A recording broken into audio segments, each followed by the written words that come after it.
Casa de Dios Efraín, un ministerio que fructifica, le entrega a través de esta producción una palabra de vida, de esperanza y de revelación. La promesa de Dios es que su palabra no vuelve a él vacía, por lo que estamos seguros que ésta producirá una transformación en su alma y le mostrará un mayor conocimiento del Señor.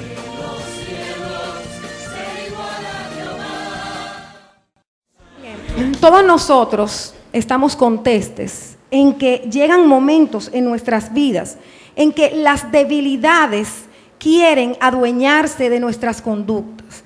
Fuimos trasladados de las tinieblas a la luz.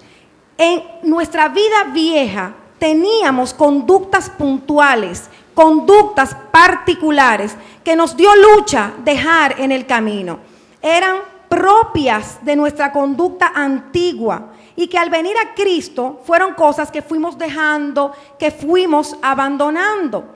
Pero en el caminar probablemente, y yo diría que casi en un 90% de los casos, por un descuido espiritual, por falta de oración, por falta de congregarnos, por falta de leer la palabra, esas debilidades en un instante empiezan a tomar posesión de nuestro ser. La carne viene a querer dominarnos y nos vemos en un de repente a querer hacer cosas que pertenecían al viejo hombre, a lo que un día éramos y ya no somos más. Nos vemos tentados y vemos que esa tentación está casi arrastrándonos para que caigamos. Y en muchos casos caemos y nos vemos haciendo cosas que de repente decimos, ¿y por qué yo estoy haciendo eso? ¿Y por qué yo volví a hacer esto? Otras situaciones que se nos presentan es que en un de repente, en un instante, vemos como personas en las cuales confiamos, en las cuales tenemos cerca de nosotros, con ellas estamos tranquilos, vienen y se levantan en nuestra contra, vienen y nos traicionan. Personas que son de nuestra absoluta y total confianza, operan en lo oculto, operan en el engaño, operan por abajo y de repente tú descubres que esas personas tienen un mundo detrás de ti que tú desconocías. Ahí tenemos un ataque de tu carne, tenemos un ataque del maligno, del enemigo. Todas estas cosas nos pueden pasar. Es el ataque que viene por detrás, es el ataque que viene por la retaguardia a nuestras vidas. Pues ese tipo de ataques están registrados en las Escrituras. Y no necesariamente porque venga ese tipo de ataques, nosotros tenemos que salir en derrota. En muchos casos, así pasa. Llega la debilidad, llega el ataque y caemos y somos arrastrados por la debilidad. Llega la traición y por cuanto no sabemos enfrentarla o porque quizás es una historia que se repite, vuelvo y caigo en la desastrosa angustia, desesperación del dolor que da la traición. Quizás paso los años de mi vida esperando que la persona que me rodea me traicione por una traición que viví un tiempo en mi vida. Pero no necesariamente tiene que ser así, porque la palabra tiene salida para mi vida. Y ese es el momento cuando el Jehová Nisi hace la entrada triunfal a mi vida. Y vamos a ir a la luz de las Escrituras, al libro del Éxodo, y vamos a leer el capítulo 17. Y vamos a leer del capítulo 8 al capítulo 16. Y vamos a ver cómo nosotros tenemos que tener mucho cuidado cuando las fuerzas nuestras están menguando. Porque, amados, nosotros somos seres humanos que nos dejamos arrastrar muy fácil del día a día. El mucho trabajo nos roba fuerzas. El mucho activismo nos roba de Dios. Tengo muchas cosas que hacer, entonces ya dejo de orar como tengo que orar. Tengo mucha demanda y son cosas que quizás son válidas, pero entonces dejo de hacer lo de Dios porque esto me está demandando mucho de mi tiempo, mucho de mi entrega. Entonces mi ser espiritual, que es el único que puede gobernar mi ser corporal para impedir que yo cometa errores, se va debilitando. Y a fin de cuentas, termino cometiendo los peores errores que van a llevarme al mayor de los desastres. Y vamos a verlo a la luz de la palabra. Vamos a leer en el capítulo 17, desde el verso 8 hasta el verso 16. Entonces vino Amalec y peleó contra Israel en Refidim. Y dijo Moisés a Josué: escógenos varones y sal a pelear contra Amalec. Mañana yo estaré sobre la cumbre del collado y la vara de Dios en mi mano. E hizo Josué como le dijo Moisés, peleando contra Amalec. Y Moisés y Aarón y Hur subieron a la cumbre del collado. Y sucedía que cuando alzaba Moisés su mano, Israel prevalecía, mas cuando él bajaba su mano, prevalecía Amalec. Y las manos de Moisés se cansaban, por lo que tomaron una piedra y la pusieron debajo de él, y se sentó sobre ella. Y Aarón y Hur sostenían sus manos, el uno de un lado y el otro de otro. Así hubo en sus manos firmeza hasta que se puso el sol. Y Josué deshizo a Amalec y a su pueblo a filo de espada. Y Jehová dijo a Moisés: escribe esto para memoria en un libro, y di a Josué que raeré del todo la memoria de Amalec de debajo del cielo. Y Moisés edificó un altar y llamó su nombre Jehová Nisi. Y dijo: por cuanto la mano de Amalec se levantó contra el trono de Jehová, Jehová tendrá guerra con Amalec de generación en generación. Vamos a ir desmenuzando en todo el desarrollo de esta palabra, este versículo, esta porción. Pero vamos a ver primero quiénes eran los amalecitas para que podamos entender por qué Dios dio este decreto de que generación en generación Él se iba a levantar en contra de los amalecitas. La palabra de Dios en el libro de Génesis, en el capítulo 36, verso 12, dice: y Timna fue concubina de Elifaz, hijo de Esaú, y ella le dio a luz a Amalec. Ya vemos de dónde sale Amalec. Amalec era hijo de Esaú. Esaú fue el que cambió su primogenitura por un plato de lentejas. Entonces, ¿qué estamos entendiendo? Que la descendencia, los amalecitas son descendientes de Esaú.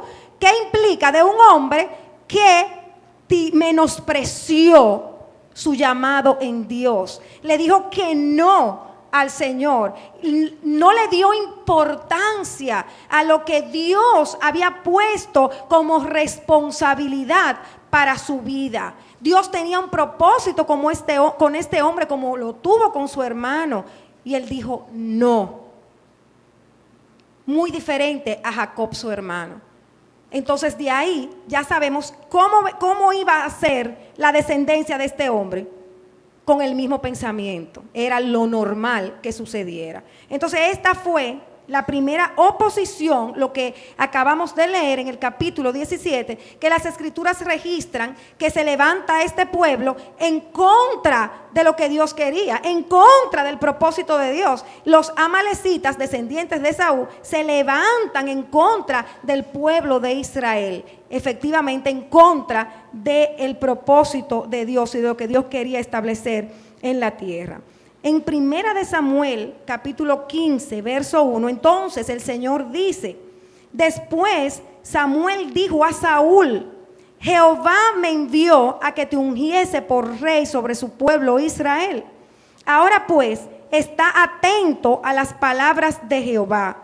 Así ha dicho Jehová de los ejércitos: yo castigaré lo que hizo Amalec a Israel al oponérsele en el camino cuando subía de Egipto. Ve pues y hiere a Amalec y destruye todo lo que tiene, y no te apiades de él. Mata hombres, mujeres, niños, y aún los de pecho, vacas, ovejas, camellos y asnos. ¿Qué le está diciendo el Señor? A través del profeta Samuel, a Saúl, que era el rey en ese tiempo, le está diciendo, conforme a lo que decretó, que vimos en Éxodo: destruye a los amalecitas, destruyelos a todos, no dejes a nadie vivo, destruye sus animales, o sea, no dejes, acaba con ellos. ¿Están entendiendo, verdad? Está claro, se lo está diciendo, o sea, acábalos a todos. Entonces, ¿por qué dice Dios, como vimos en Éxodo, que se levantó en contra de su trono? De generación en generación los perseguiré, porque se levantaron en contra de mi trono. Vamos a ver en 1 de Samuel capítulo 15 a partir del verso 7. Y Saúl derrotó a los amalecitas desde Havila hasta llegar a Shur, que está al oriente de Egipto, y tomó vivo a Agag, rey de Amalec, pero a todo el pueblo mató a filo de espada. Y Saúl y el pueblo perdonaron a Agag, y a lo mejor de las ovejas y del ganado mayor, de los animales engordados, de los carneros y de todo lo bueno, y no lo quisieron destruir, mas todo lo que era vil y despreciable destruyeron. Y vino palabra de Jehová a Samuel diciendo: me pesa haber puesto por rey a Saúl, porque se ha vuelto de en pos de mí y no ha cumplido mis palabras. Y se apesadumbró Samuel y clamó a Jehová toda aquella noche. Madrugó luego Samuel para ir a encontrar a Saúl por la mañana, y fue dado aviso a Samuel diciendo: Saúl ha venido a Carmel, y he aquí se levantó un monumento y dio la vuelta y pasó adelante y descendió a Gigal. Vino pues Samuel a Saúl, y Saúl le dijo: bendito seas tú de Jehová, yo he cumplido la palabra de Jehová. Samuel entonces dijo: pues qué balido de ovejas y bramido de vacas es este que yo oigo con mis oídos. Y Saúl respondió: de Amalec los han traído, porque el pueblo perdonó lo mejor de las ovejas y de las vacas para sacrificarlas a Jehová tu Dios, pero lo demás lo destruimos. Entonces dijo Samuel a Saúl: déjame declararte lo que Jehová me ha dicho esta noche. Y él le respondió: di.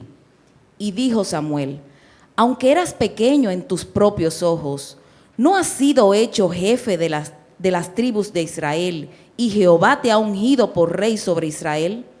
Y Jehová te envió en misión y dijo: ve, destruye a los pecadores de Amalec y hazles guerra hasta que los acabes. ¿Por qué pues no has oído la voz de Jehová, sino que vuelto al botín has hecho lo malo ante los ojos de Jehová? Y Saúl respondió a Samuel: antes bien he obedecido la voz de Jehová y fui a la misión que Jehová me envió, y he traído a Agag, rey de Amalec, y he destruido a los amalecitas. Mas el pueblo tomó del botín ovejas y vacas, las primicias del anatema, para ofrecer sacrificios a Jehová tu Dios en Gigal. Y Samuel dijo: ¿se complace Jehová tanto en los holocaustos y víctimas como en que se obedezca a las palabras de Jehová? Ciertamente el obedecer es mejor que los sacrificios, y el prestar atención que la grosura de los carneros. Porque como pecado de adivinación es la rebelión, y como ídolos e idolatría la obstinación. Por cuanto tú desechaste la palabra de Jehová, él también te ha desechado para que no seas rey. Entonces Saúl dijo a Samuel: yo he pecado, pues he quebrantado el mandamiento de Jehová y tus palabras, porque temí al pueblo y consentí a la voz de ellos. Perdona pues ahora mi pecado y vuelve conmigo para que adore a Jehová. Y Samuel respondió a Saúl: no volveré contigo, porque desechaste la palabra de Jehová, y Jehová te ha desechado para que no seas rey sobre Israel. Y volviéndose Samuel para irse, él se asió de la punta de su manto, y éste se rasgó. Entonces Samuel le dijo: Jehová ha rasgado hoy de ti el reino de Israel y lo ha dado a un prójimo tuyo mejor que tú. Además, el que es la gloria de Israel no mentirá ni se arrepentirá, porque no es hombre para que se arrepienta. Y él dijo: yo he pecado, pero te ruego que me honres delante de los ancianos de mi pueblo y delante de Israel, y vuelvas conmigo para que adore a Jehová tu Dios. Y volvió Samuel tras Saúl, y adoró Saúl a Jehová. Después dijo Samuel: traedme a Agag, rey de Amalec. Y Agag vino a él alegremente, y dijo Agag: ciertamente ya pasó la amargura de la muerte. Y Samuel dijo: como tu espada dejó a las mujeres sin hijos, así tu madre será sin hijo entre las mujeres. Entonces Samuel cortó en pedazos a Agag delante de Jehová en Gigal. Se fue luego Samuel a Ramá, y Saúl subió a su casa en Gabá de Saúl. Y nunca después vio Samuel a Saúl en toda su vida. Y Samuel lloraba a Saúl, y Jehová se arrepentía de haber puesto a Saúl por rey sobre Israel. En esa porción hay muchísimas cosas que podemos analizarla, pero nos saldríamos del contexto. En el contexto en que estamos vemos la desobediencia que tuvo Saúl. Tenía que destruir a todos los amalecitas y sin embargo él no lo hizo. Y el Señor terminó desechándolo. Y ya el propósito que Dios tenía con él no pudo hacerse realidad. Y acuérdense que estamos viendo por qué el Señor dijo que afectó, que tocó, los amalecitas tocaron el trono de él. Primera de Samuel 30, del 1 al 19, dice: cuando David y sus hombres vinieron a Siclac al tercer día. O sea, oigan todo lo que los amalecitas están causando y ahora miren lo que causaron a David. Y sabemos que de dónde viene Jesús, de la descendencia del rey David. Miren lo que hicieron a David y a los de David. Los de Amalec habían invadido el Negev y a Siclac, y habían asolado a Siclac y le habían prendido fuego. Y se habían llevado cautivas a las mujeres y a todos los que estaban allí, desde el menor hasta el mayor, pero a nadie habían dado muerte, sino se los habían llevado al seguir su camino. Vino pues David con los suyos a la ciudad, y he aquí que estaba quemada, y sus mujeres y sus hijos e hijas habían sido llevados cautivos. Entonces David y la gente que con él estaba alzaron su voz y lloraron hasta que les faltaron las fuerzas para llorar. Las dos mujeres de David, Ahinoram, jezreelita, y Abigail, la que fue mujer de Nabal, el de Carmel, también eran cautivas. Y David se angustió mucho porque el pueblo hablaba de apedrearlo, pues todo el pueblo estaba en amargura de alma, cada uno por sus hijos y por sus hijas. Mas David se fortaleció en Jehová su Dios. Y dijo David al sacerdote Abiatar, hijo de Ahimelech: yo te ruego que me acerques el efod. Y Abiatar acercó el efod a David.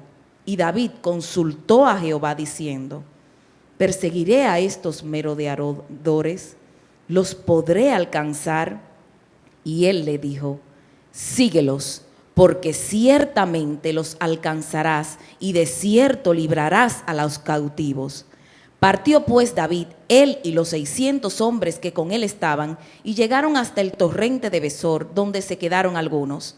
Y David siguió adelante con 400 hombres, porque se quedaron atrás 200 que cansados no pudieron pasar el torrente de Besor. Y hallaron en el campo a un hombre egipcio, el cual trajeron a David y le dieron pan, y comió, y le dieron a beber agua. Le dieron también un pedazo de masa de higos secos y 2 racimos de pasas. Y luego que comió, volvió en él su espíritu, porque no había comido pan ni bebido agua en 3 días y 3 noches. Y le dijo David: ¿de quién eres tú y de dónde eres? Y respondió el joven egipcio: yo soy siervo de un amalecita, y me dejó mi amo hoy hace 3 días, porque estaba yo enfermo. Pues hicimos una incursión a la parte del Negev, que es de los cereteos, y de Judá, y al Negev de Caleb, y pusimos fuego a Siclac. Y le dijo David: ¿me llevarás tú a esa tropa? Y él dijo: júrame por Dios que no me matarás, ni me entregarás en mano de mi amo, y yo te llevaré a esa gente. Lo llevó pues, y he aquí que estaban desparramados sobre toda aquella tierra, comiendo y bebiendo y haciendo fiesta por todo aquel gran botín que habían tomado de la tierra de los filisteos y de la tierra de Judá. Y los hirió David desde aquella mañana hasta la tarde del día siguiente, y no escapó de ellos ninguno, sino 400 jóvenes que montaron sobre los camellos y huyeron. Y libró David todo lo que los amalecitas habían tomado, y asimismo libertó David a sus 2 mujeres. Y no les faltó cosa alguna, chica ni grande, así de hijos como de hijas, del robo y de todas las cosas que les habían tomado. Todo lo recuperó David. Es que la amalecita que tú no matas te va a salir y te va a matar a ti. Saúl terminó siendo asesinado por un amalecita. Y tenemos la porción, si quieren anotarlo, no lo vamos a leer ahora por cuestión de tiempo, está en 2 de Samuel 1, del 1 al 16. Un amalecita destruyó la vida de Saúl, porque Saúl, cuando el Señor le ordenó que lo destruyera, no lo destruyó. Piensa cuál es el amalecita que tú tienes por detrás. ¿Cuál es el amalecita que te quiere atacar constantemente por la retaguardia? La tristeza, la depresión, la desolación. ¿Cuál es el amalecita que tienes por detrás? La traición, el dolor de la traición, que quiere sacarte constantemente y llevarte a un estado de tristeza, de depresión. Tienes que levantarte en el nombre de Cristo, cual sea la debilidad que quiere atacarte y que constantemente quiere venir por la retaguardia a vencerte. ¿Cuál es la parte del hombre viejo que está en ti, que constantemente quiere gobernarte? La ira, el hablar mentira. ¿Qué es lo que hay en ti que te hace parecerte al mundo, a lo que eras antes? Ese es tu amalecita. Y cuando tú estás viniendo a la iglesia, y cuando tú estás orando, y cuando tú estás en Dios como tiene que estar, eso está bien sometido. Pero en un instante, cuando al menor descuido, empieza eso a salir de ti una vez más. Ese es tu amalecita. Si no lo matas, un día va a destruirte. Si no lo matas, un día va a robar tu alma y vas a dejar de ser lo que Dios quiere que seas. Pero el Jehová Nisi está listo para levantar bandera a tu favor. Jehová Nisi está listo para enarbolar la bandera a tu favor. Cuando nosotros estamos hablando de bandera, estamos hablando del estandarte. De hecho, la versión Las Américas habla del Señor es mi estandarte. Y cuando nos vamos a la versión original, dice el nombre de Dios cuando no se puede pronunciar porque es la YHWH, Nisi. Cuando bandera, en el sentido literal, es un pedazo de tela que está pegado a un palo. Eso es bandera. En la época antigua era todavía más rústico que lo que es ahora, porque ahora tenemos banderas muy modernas, ¿cierto? Bandera viene del original, que es bandería, y significa partido, bando. Entonces, cuando hablamos de bandera, hablamos de un grupo que es un partido, que es un bando, que pertenece a lo que se esconde detrás de ese manto que nosotros vemos enarbolando. Cuando hablamos de que Jehová es mi bandera, estamos hablando de que Jehová está encima, está alto, enarbolando. Ese es el primer principio que tenemos que tener por delante. Tenemos que pensar que, por ejemplo, los escogidistas que pueda haber aquí, tienen que saber que si ven la bandera del escogido, de una vez piensan que hay un grupo de personas que tienen que estar felices. Por ahí fue el escogido que ganó, ¿verdad, Joy? Ajá, que están felices porque ese grupo de personas ganaron, ¿verdad? Y que los aguiluchos, si ven una bandera aguilucha, de una vez le vocean cosas y que no sé qué porque perdieron, ¿verdad? O sea, la bandera tiene un significado implícito en sí mismo cuando nosotros la vemos. Implica una identidad de un grupo de personas que se esconde detrás de ella misma. Asimismo pasa con nuestra bandera, Jehová Nisi. Cuando nosotros hablamos de una embajada de Estados Unidos, que es la que más mencionamos, ¿qué es lo primero que vemos cuando vemos la embajada de Estados Unidos? La bandera. Su bandera. Yo traje un ejemplo que me impactó mucho. Vamos a escucharlo atentamente.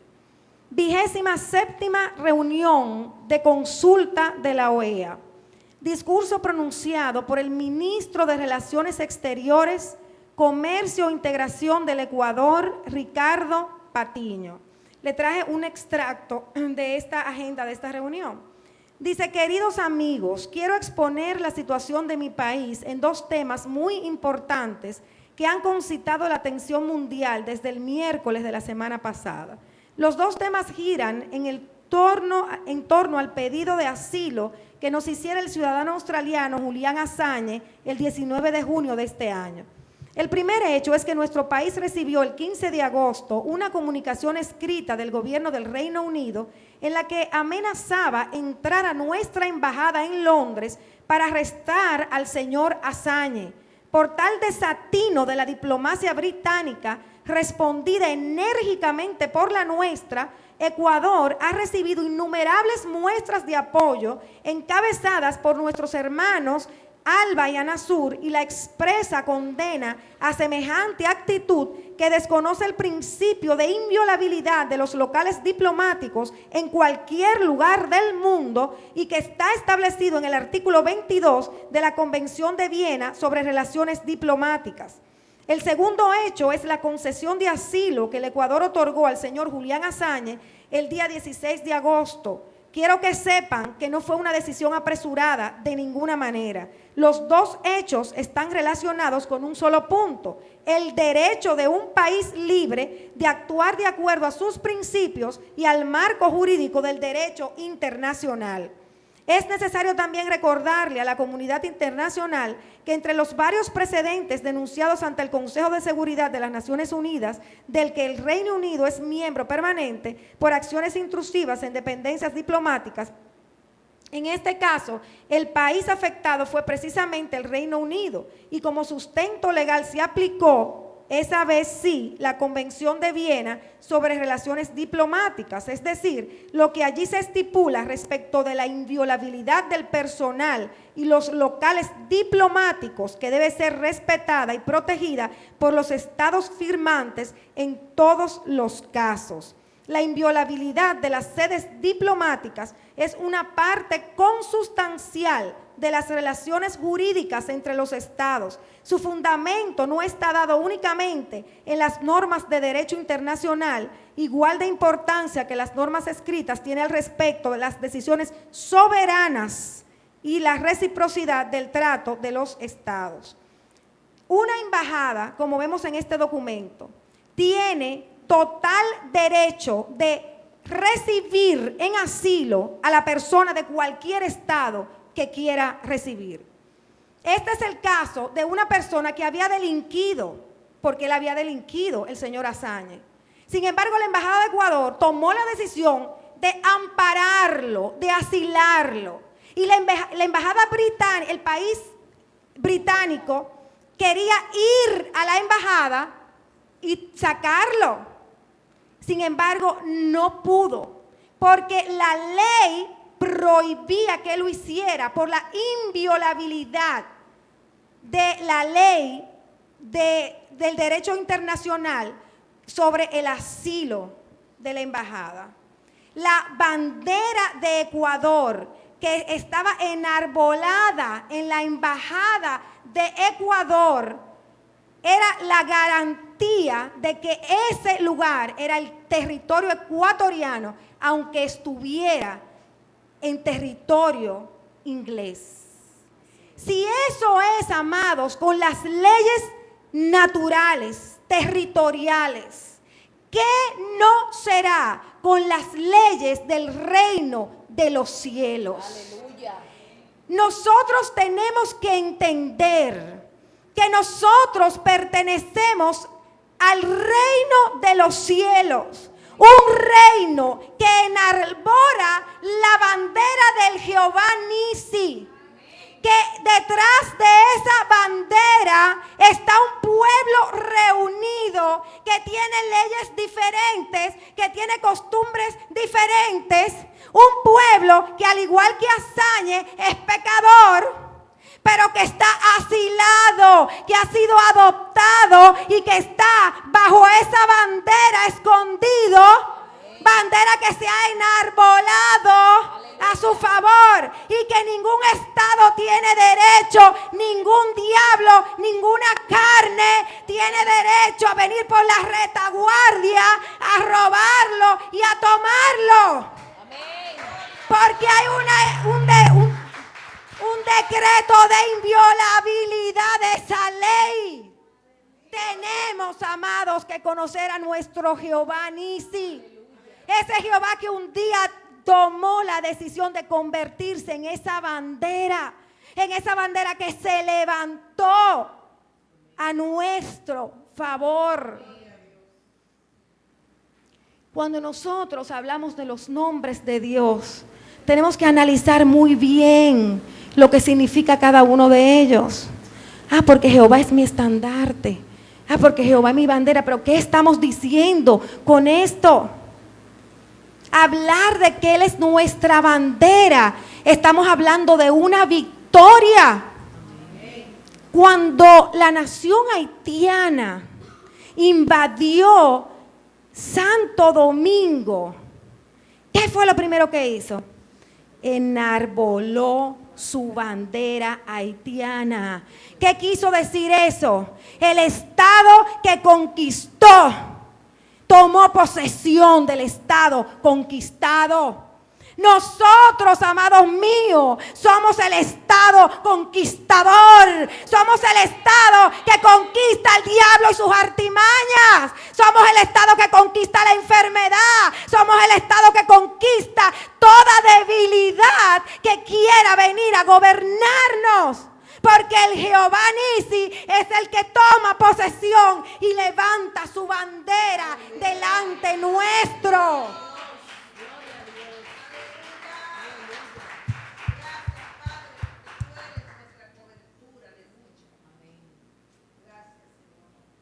El detalle es que nosotros tenemos que creerlo. Si nosotros le creemos más a la debilidad, si nosotros le creemos más a la situación que nos está ocurriendo y nos quedamos más mirando y oyendo la voz que nos repite una y otra vez lo que nos hicieron, lo que nos pasó, vamos a estar envueltos todo el tiempo en la derrota. Entonces, aquel que nos quiere invadir, aquel que quiere tomar posesión de nosotros, va a tomar posesión y nos va a aplastar y nos va a hundir. El amalecita va a tomar posesión de nosotros y no nosotros de la amalecita. Nos va a pasar como a Saúl, que vamos a ser exterminados por nuestro enemigo. Tenemos que estar bien determinados a creerle al Señor. Nosotros nos damos cuenta la condición en que estaba el pueblo cuando sucedió este ataque por la retaguardia de los amalecitas. Y lo vemos en el capítulo 15 del libro del Éxodo. Lo primero que le pasó es que el pueblo, no lo vamos a leer, que el pueblo tenía sed y las aguas, eso lo estudiamos cuando estábamos estudiando al Jehová Rafa, las aguas estaban amargas y no podían beber del agua. Ya ese fue lo primero que le pasó a ellos. Después tenían hambre y ahí fue que el Señor decidió mandarle el maná. Pero ya eran situaciones que el pueblo estaba atravesando, que si tenían sed, que si tenían hambre. Después, ahora en el capítulo 17, vuelven y tienen sed. Ya el pueblo estaba cansado. Ahí fue que el Señor le dijo, toma tu vara y golpea, y salió agua de la roca cuando le dijo a Moisés. Entonces ahí en Deuteronomio vemos en Deuteronomio 25, cuando el Señor le dice, acuérdate de lo que hizo Amalek contigo en el camino cuando salías de Egipto. Eso, o sea, eso no se le olvidó al Señor. Vuelve y se lo dice a Moisés, acuérdate de lo que hizo Amalek contigo. Y eso es lo mismo que el Señor nos dice a nosotros. Acuérdate de lo que el enemigo quiere hacer contigo. Acuérdate de lo que te pasa cuando tú dejas salir tu carne. Acuérdate de lo que te pasa cuando tú te vuelves iracunda. Acuérdate de lo que te pasa cuando tú te acercas a fulano, cuando te acercas a fulano. Jóvenes, acuérdate de lo que te pasa cuando tú te pones a coquetear o con fulanito o con fulanita. Porque muchas veces pensamos que podemos jugar con fuego sin quemarnos, pero es una mentira. Si jugamos con fuego, nos quemamos. Si nosotros sabemos quién es Amalek, vamos a huir de Amalek. 0 teléfonos, 0 llamadas, 0 roce. Y aquí el Señor vuelve y le dice a Moisés, acuérdate de lo que hizo Amalek contigo en el camino cuando salías de Egipto, de cómo te salió al encuentro en el camino y te desbarató la retaguardia, de todos los débiles que iban detrás de ti cuando tú estabas cansado y trabajado. ¿Cómo estaba Moisés? Cansado y trabajado. Y eso es Dios que lo está diciendo. Y no tuvo ningún temor de Dios. Amados, esto es una guerra espiritual. Nuestra lucha no es contra carne. Es poderosa en Dios para destrucción de fortalezas. Y eso tenemos nosotros que entenderlo. Nosotros llega el momento en que podemos cansarnos, en que podemos agotarnos. Entonces es el momento en que pidamos ayuda. Vamos a pedir ayuda, vamos a renunciar al orgullo. Mi hermana, ore por mí porque estoy agotada. No es que vamos a coger como costumbre, ora por mí porque qué sé yo qué, ora por mí. No. Usted ore usted, porque nosotros tenemos que tener una relación personal con Dios. Pero cuando estemos como estaba Moisés, que genuinamente estemos agotados y que tengamos ataque y que tengamos el temor de caer o que nos hayan hecho algo, una traición, algo oculto y que no lo podamos manejar porque el pensamiento nos atormenta, nos lacera. Porque acuérdense que Amalek ataca por atrás, Amalek ataca por la retaguardia para darnos el zarpazo y tumbarnos para el piso. En estas situaciones vamos a pedir ayuda, que para eso estamos los hermanos. Ahí estaban, ¿quiénes estaban? Uri y estaba Aarón, levantando las manos de Moisés, porque esta guerra es espiritual. Por eso hay ancianos en la iglesia, por eso hay un comité de dirección en la iglesia, para ayudarnos, ayudar al pueblo. No estamos solos, por eso somos un cuerpo, por eso hablábamos, pienso que en el retiro, que solo no podemos, que tenemos que estar juntos para poder llegar hasta el fin, porque el enemigo, no nos pudo vencer, pero va a volver. La Biblia de las Américas, en el Evangelio de Lucas, en el capítulo 13, hablando de las tentaciones a Jesucristo, dice al final, cuando el diablo hubo terminado todo, cuando hubo acabado toda tentación, se alejó de él esperando un tiempo oportuno. El enemigo siempre va a esperar el tiempo oportuno para volvernos a atacar. Siempre esperará el tiempo oportuno, porque siempre, en algún momento, vamos a estar débiles. El Señor es nuestra bandera y nosotros hemos visto cómo el Señor siempre ha peleado por el pueblo. Abrió el mar en seco, mandó plaga a Egipto y le dijo, no temáis, los egipcios que hoy habéis visto, nunca más, para siempre lo verán. Ustedes verán la salvación que voy a hacer con nosotros. El Señor le enseñó al pueblo cómo Él peleaba sus batallas. Pero ojo, llega el tiempo en que el Señor pelea a nuestro favor, pero el Señor quiere que nosotros hagamos nuestra parte. Josué tuvo que levantarse a pelear en contra de los amalecitas, ¿cierto? Entonces, es una doble guerra. Es la guerra en lo natural, pero es la guerra en lo espiritual. Mientras Moisés estaba peleando la guerra, el pueblo estaba peleando la batalla, pero el pueblo, mientras veía los brazos de Moisés levantados, entonces tomaba la ventaja y vencía. ¿Por qué? Porque eso es una muestra de cómo todo lo que nosotros hacemos en lo natural depende de nuestra oración, depende de nuestra cercanía con Dios, depende de nuestra comunicación con Dios. Jehová Nisi levanta bandera a nuestro favor, pero tenemos que tener una relación con el Señor. Todo es por Él. Nosotros no somos autosuficientes, eso es una mentira. Muchas veces creemos mi capacidad, mis teneres, mi poder, mi autosuficiencia. Pero llega el momento en que Dios se va a encargar de demostrarnos que nada es por nosotros, que todo, absolutamente todo es por Él. Cuando el pueblo no veía esos brazos levantados, empezaba a ser derrotado por los amalecitas. Eso mismo pasa en nuestra vida. El enemigo nos hace guerra día tras día, amados, día tras día. Nosotros no podemos esperar recibir la estocada del diablo para levantarnos en guerra. Nosotros tenemos que estar constantemente orando por nuestros matrimonios, orando por nuestros hijos, orando por nuestro trabajo, orando por nuestra iglesia. Es una batalla constante. El cristiano vive en guerra, porque la misión del enemigo es sacarnos del propósito, sacarnos del camino, frustrar toda área de nuestra vida, que todo ande mal. Entonces nosotros no podemos esperar que las cosas estén mal para poder enfrentarlas. Tenemos que estar peleando la batalla. Antes de la guerra nosotros tenemos que estar poniéndonos alante del ataque que el enemigo quiera presentarnos.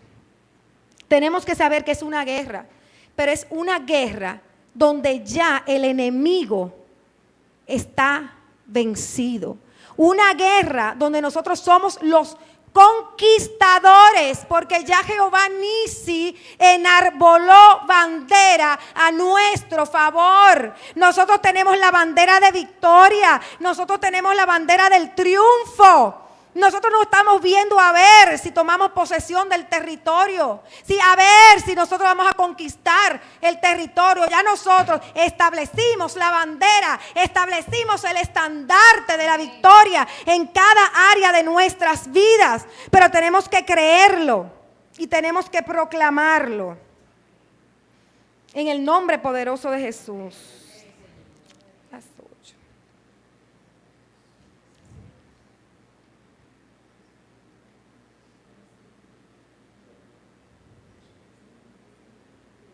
Números 21, 8 y 9 nos dice: Y Jehová dijo a Moisés: hazte una serpiente ardiente y ponla sobre una asta, y cualquiera que fuere mordido y mirare a ella, vivirá.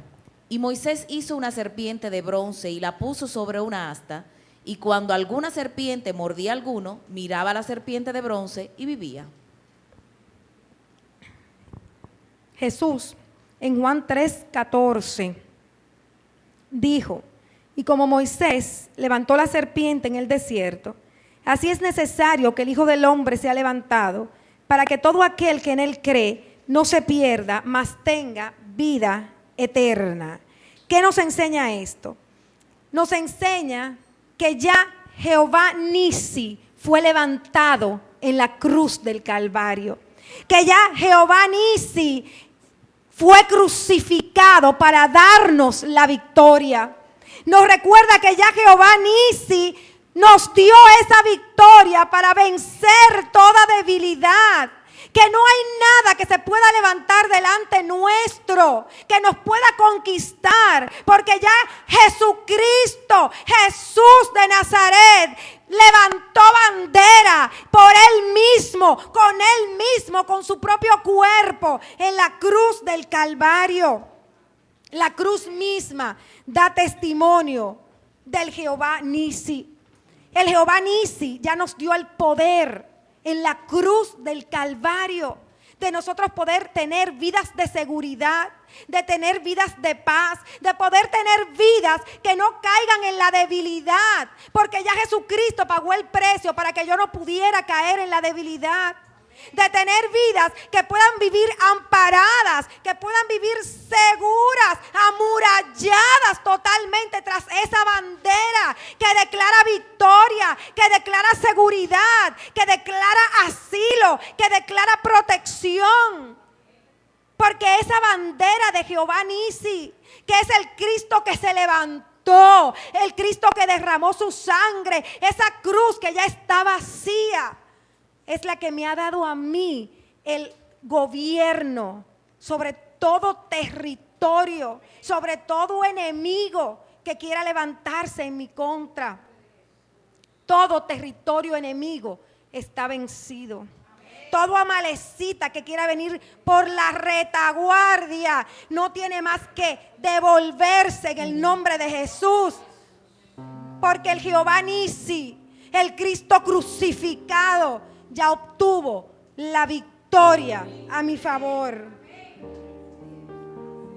La cruz nos dice, mayor es el que está en nosotros que el que está en el mundo.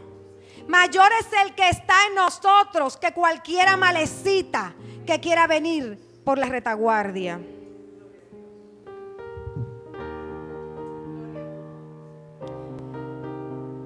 Por quien eres tú, yo te daré la gloria. Por quien eres tú, te alabaré, Señor. Por quien eres tú, alzaré mi voz a ti y te adoraré, porque tú eres mi Dios, y te adoraré, por quien eres, Señor. Jehová Jireh, mi proveedor. Jehová Nisi, reinas en victoria. Jehová Shalom,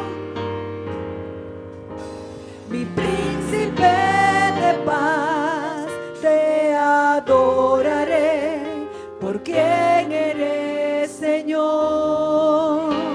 Si sientes que estás débil, empieza a mirar a la cruz. No mires la debilidad, empieza a mirar a la cruz. Si te has agotado en el camino, si no tienes fuerzas, empieza a mirar a la cruz, que es la bandera enarbolada. Ahí está tu fuerza. Aunque hayas pecado, no importa.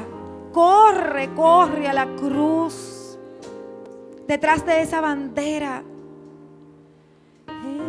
está ese lugar de protección, donde puedes limpiarte, donde puedes levantarte, donde puedes restaurarte.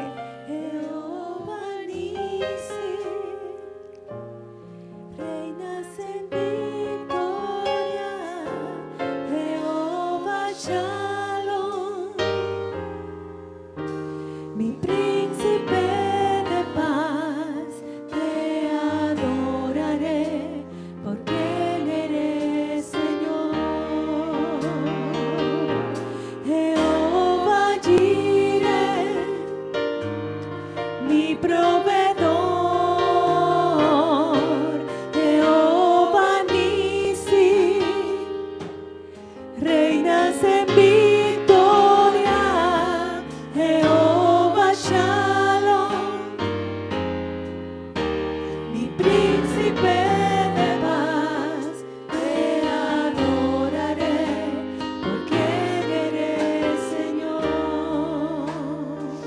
ponernos todos de pies.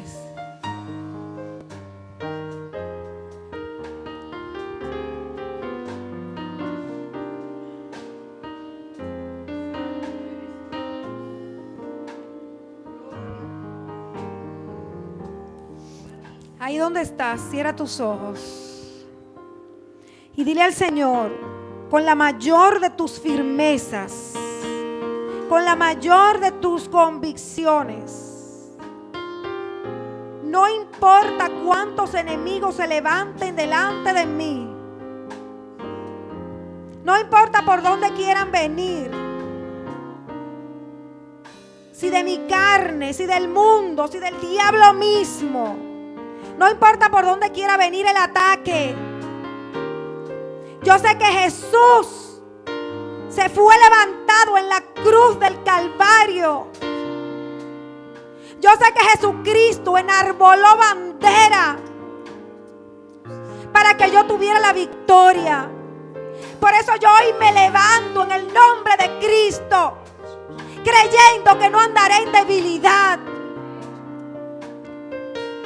sino que yo seré conquistadora, conquistador de todo enemigo que se pare detrás de mí, queriendo que yo deje de ser lo que Dios ha dicho que soy.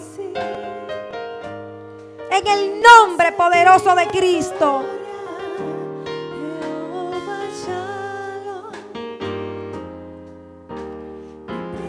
Yo creo que Jehová Nisi me dio la victoria en la cruz del Calvario. Mi proveedor, Jehová Nisi, reinas en victoria, Jehová Shalom, mi príncipe de paz, te adoraré, por quien eres, Señor.